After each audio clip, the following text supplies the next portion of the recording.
Hello everyone. I just wanted to sketch out really quickly the concept of constructive drawing that I'm using with my 9th grade classes now. This is a fairly new thing that I've done, but I have been making it into a daily drawing exercise, something where we come in, as soon as we come in and get our prayer finished, we'll do a quick drawing, maybe 5 minutes or 7 minutes or something like that, just to get in practice and in the habit of drawing a lot, drawing from life. Now, we don't always follow the same format. Sometimes I'll have other exercises for them, but this is one that I want them to get accustomed to, and it really has to do with composition. Now, it's constructive drawing. Different artists and instructors will define that a little differently and approach it a little differently, but this is how I'm going about it, and it's the simplest way that I've seen to get students to start thinking about how to compose a surface, how you begin a drawing. I've been having them come in, and the first class that we do this, I take a longer time to explain it, and so this becomes really a full class exercise. But subsequently, I'll get the time allowed further and further down to something like 5 to 7 minutes, and just make it a regular exercise. So it starts with really thinking about this whole surface and composing the surface and being aware of how things relate to everything. So one of the things, and I'm not sure what the source is for this, I'll have to hunt it down to see if I can, was there was an old saying, and I think it came from maybe a Chinese artist ages and ages ago, that the first line is the fifth line, which means basically any mark that you begin to make on a nice clean sheet of paper like this is going to be perceived in relation to all these other 4 lines, in other words, to the whole surface. So that you're always thinking about composing in a sort of harmonious, unified way. And it gets students thinking about questions like, to begin with, how big do I want to draw this? So if I'm going to make this a finished drawing, well, I would want to use the space well. I would want the object that I'm drawing. In this case, I just put a jar of turpenoid here. And it could be anything. I keep a selection of little doodads in my class, knickknacks on the shelves that people can draw. And the first question then is to look at your object and say, will my paper be better horizontal or vertical to accommodate the object that I want to draw? How am I going to best show it? And so in this case, it's pretty straightforward. This is a vertical object, and so we would approach it vertically. And I'm going to arrange it just in the middle. I'm not going to try to be really creative with moving it off center or something like that.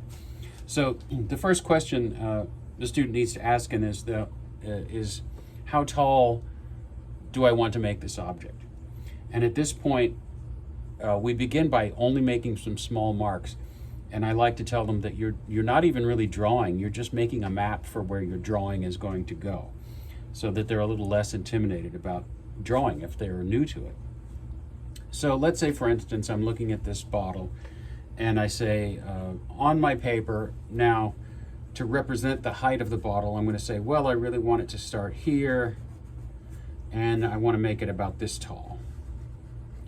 So I hope you can see those marks. I'm trying to make them so that they can be seen. I usually encourage my students to start very light so that they can go back and erase and adjust if they need to. But hopefully you can see these marks. They're quite dark, which I don't encourage.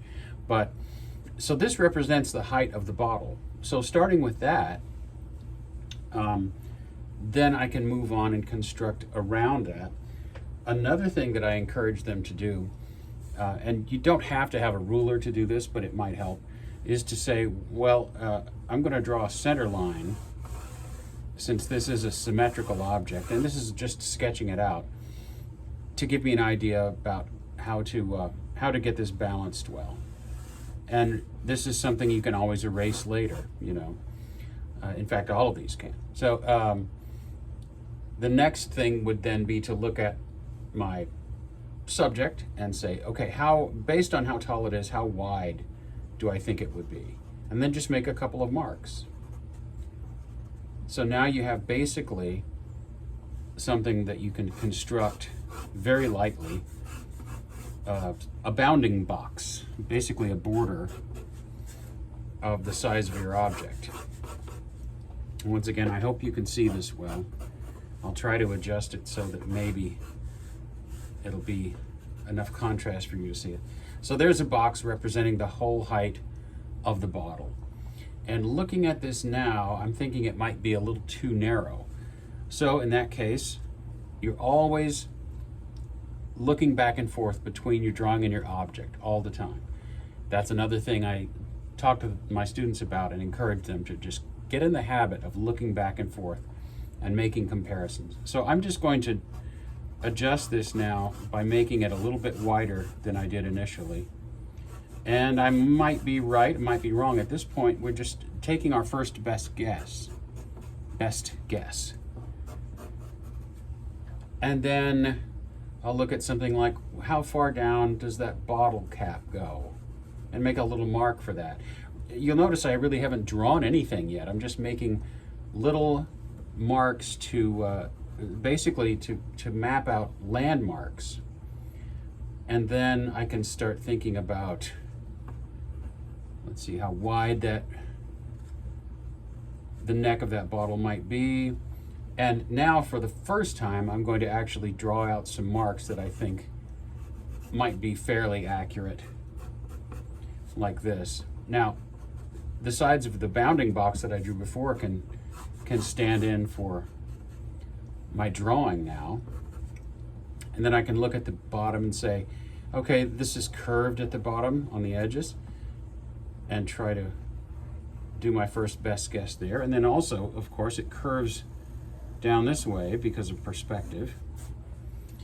And so there's the bottom of my bottle.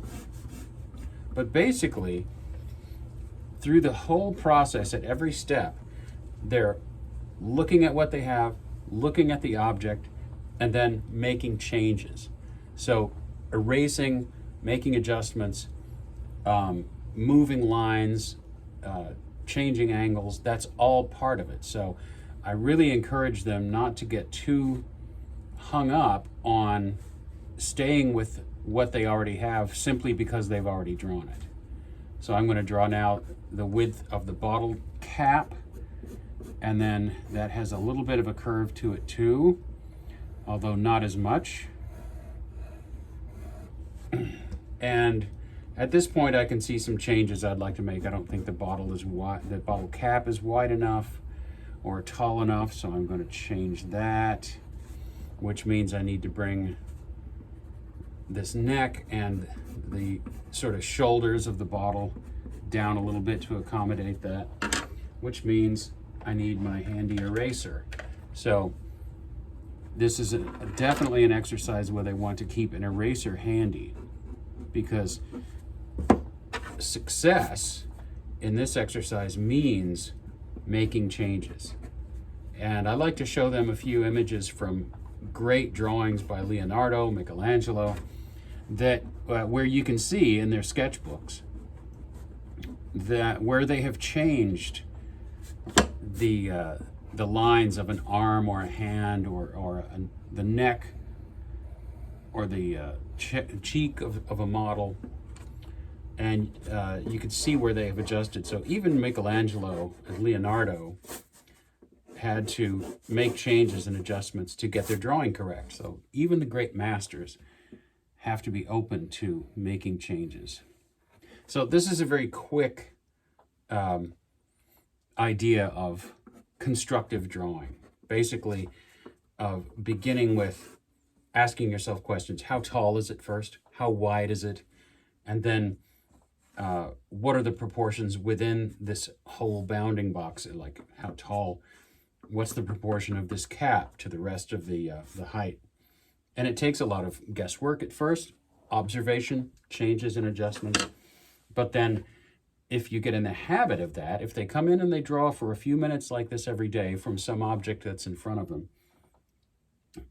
they will improve and begin to understand better this idea of how do you start a drawing and make it make sense, rather than ending up with, little bitty drawings in random spots on their paper. It just gets them thinking about drawing and builds confidence for them. So here's the bottle that I'm drawing from. I'm sure I could go and make it more accurate in a lot of ways, but it's a fairly good start. And this is all I'm looking for from the students, you know, not perfection, but that I can see them understanding the process and using what they've learned. So this is what I call constructive drawing, and this is an activity that I'm using as a daily drawing exercise, very quick, 5 or 6, 7 minutes at the beginning of each class day.